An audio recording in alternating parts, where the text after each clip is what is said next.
2023 has been a big year for gacha games, with some games making a huge splash like Honkai Star Rail, and some other ones not sticking around very long at all, like Snowbreak Containment Zone. But although 2023 has been a big year for gacha games, 2024 is shaping up to be massive as well. And so in today's video, we're going to talk about the 5 most anticipated gacha games that are coming in 2024. So let's jump into that list, guys. But before we do, why don't you leave in the comments, what's your most anticipated gacha game in 2024? Leave it in the comments and maybe it made it on the list. Don't cheat though, leave the comment first and then you can go back. All right, let's jump into the top 5. At number 5, we have Girls Frontline 2.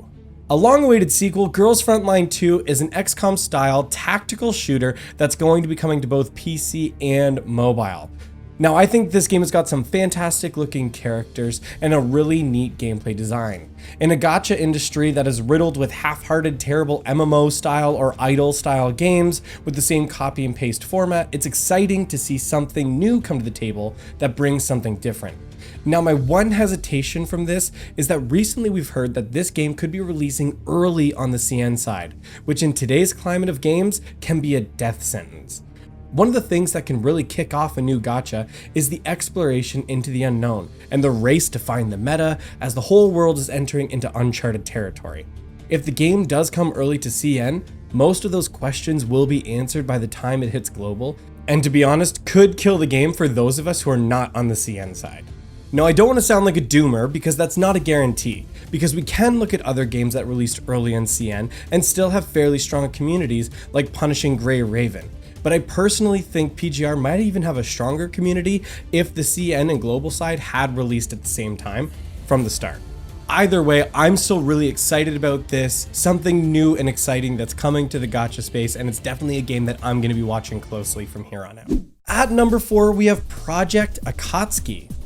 Now, this is speculation, admittedly, but a sleeper reveal that has come to people's attention just recently is Project Akotsky, an anime action RPG set in a cyberpunk-style universe coming potentially in 2024.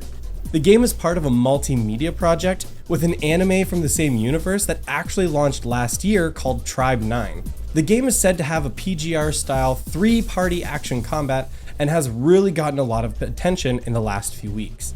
And while we're still very early on for this title, I can't deny how cool and exciting it actually looks. And now, admittedly, I've never watched the anime before, so if that's something that you have watched, let me know in the comments down below if it's actually really good and something that's worth watching. Is this a promising universe and something to get excited about, or not so much? I'd love to hear your thoughts about that in the comments down below. At number 3, we have Project Mugen, a free-to-play anime open-world urban fantasy gacha game that was recently announced at Gamescom. Wow, that is such a mouthful. I think this game made a pretty big splash even compared to the other titles on this list. Things that have already been confirmed for this game is that it's an action combat and open world exploration with multiple cities already being confirmed for the game. It also was confirmed that there won't be any loading screens when exploring within the city. Now, I know this game has a lot of hesitation from the player base because it is developed by NetEase, but there's a few misconceptions actually I want to clarify really quick. 1. NetEase is not Netmarble. I did see a bit of miscommunication as people bringing in cross-comparison with titles like Ni no Kuni as examples of poor practice from NetEase, but that was developed by Netmarble, not NetEase. So we shouldn't give all of the bad flack from that other developer onto NetEase. For number 2, while admittedly NetEase still does have a bit of a rough reputation in and of itself, the game was primarily developed by a subsidiary of NetEase called Naked Rain, so it's fairly removed from NetEase itself.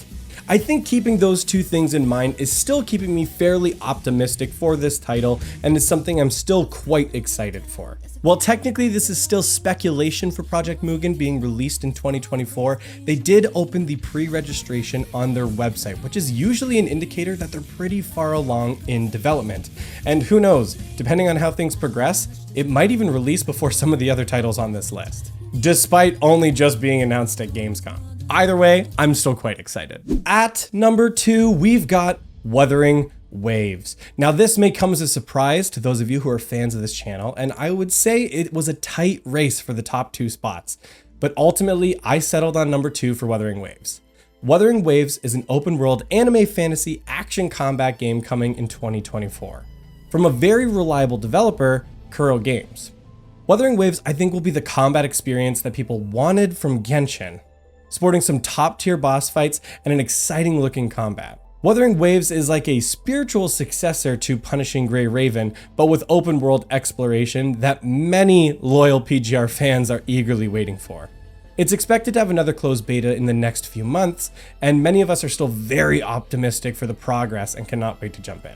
One worry I do have is while Wuthering Waves has definitely been stepping up their marketing and trying to get into a Western space much stronger than they did with Punishing Gray Raven, I still think they need to be pushing this game a little bit harder. I'm hoping that as we get closer to the CBT and the final release of this game, that they make some big content creator pushes to really get it in front of everybody so it can have the best launch it can and get off on the right foot. Well, it looks like we're going to be going into another closed beta test early next year. I would be shocked if the game did not release in 2024. And to be honest, if it doesn't, I think that could really hurt the game's performance overall, as kind of the competition for that space in that genre game is really starting to heat up. So I think it's in their best interest to release the game as soon as possible. Not too early that we get something broken and then it ruins it entirely, but I will say the clock is starting to tick. Either way, I'm still very excited for it. And at number 1, which might not come as a huge surprise from some of you, is Zenless Zone Zero. Now, for those of you who are fans of the channel know, I'm no stranger to Punishing Gray Raven or Hoyoverse games. Hoyoverse has arguably one of the strongest presentations of art style and storytelling in gacha games. And with a tight-looking action combat system, that of Honkai Impact 3rd and PGR, who wouldn't be excited for this game? I feel like you need to either be a Hoyoverse hater or a Kuro Games loyalist to not admit that this game looks very exciting. The storytelling and presentation for this game also has a great mix of animated cinematics and a comic book style presentation that's a little more engaging than the light novel style you may find in other games. Not to mention with the Persona inspired undertones, if they can land the combat like they have so far, I think this game is shaping up to be one of the biggest gacha games of 2024. But let me know what you guys think in the comments down below. I know some of you are going to be disappointed I didn't put Wuthering Waves at number 1. Like I said, number 1 and 2 were really tight spots. It's very close for me for who's going to be number 1 next year. And so I'm really going to be paying attention to both of those titles. Both Wuthering Waves and Zenless Zone Zero, while have a different style and tone overall, both look really exciting, and I'm excited to get my hands on both of them.